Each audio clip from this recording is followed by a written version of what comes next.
Democrats in Georgia are concerned the state's new voting restrictions will hurt the party in next year's midterm elections. The law implemented by state Republicans could impact hundreds of thousands of Georgia voters. It includes new voter ID requirements and limits on the number of ballot drop boxes. It also shrinks the window for sending in absentee ballots.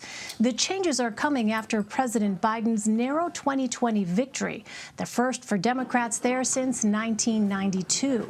Tia Mitchell joins me now with more. She is the Washington correspondent for the Atlanta Journal-Constitution. Hi there, Tia. So which parts of Georgia's new voting law are Democrats concerned could potentially suppress turnout for them?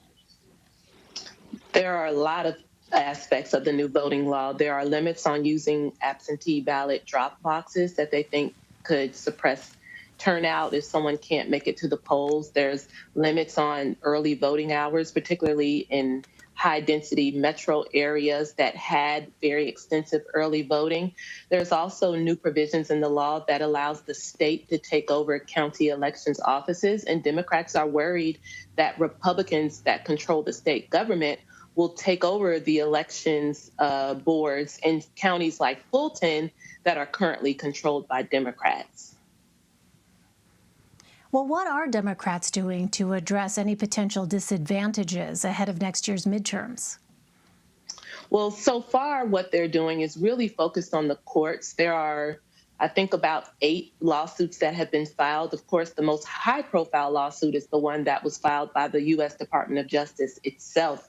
But there are other lawsuits that have been filed by groups like the NAACP and other voting rights groups, and they're all taking aim at different aspects of Georgia's new law. I think if you get closer to the midterm elections, we'll also see Democrats focusing on voter education, organizing, and turnout, so that they can hopefully offset whatever losses they think could happen by helping voters get educated so they understand the changes and how to make sure their vote is counted.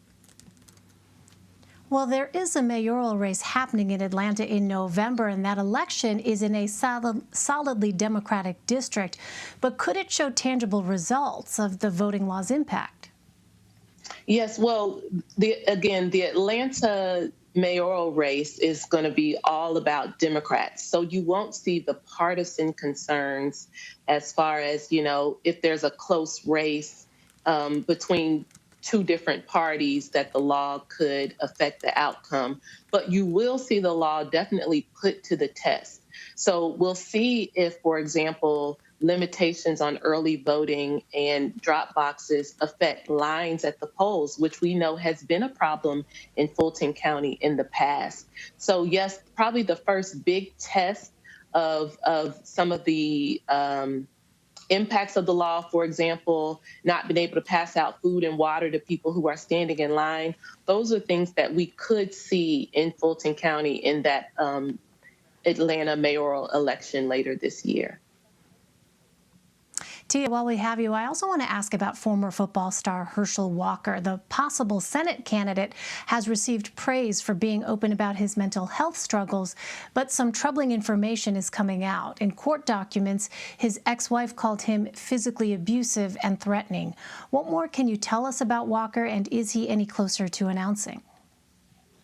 Well, the second question is the easiest one to answer because the answer is still we have no idea. Herschel has said he's going to take his time and he's not going to be pressured to making an announcement until he's ready. We know that President Trump has said he wants Herschel Walker to run, but there's really been no indication that he's a definite yes or a definite no. As far as some of the things that have come out in recent reports, it looks at both, some legal issues that you've mentioned with Herschel Walker and his ex-wife and allegations that, she didn't feel safe.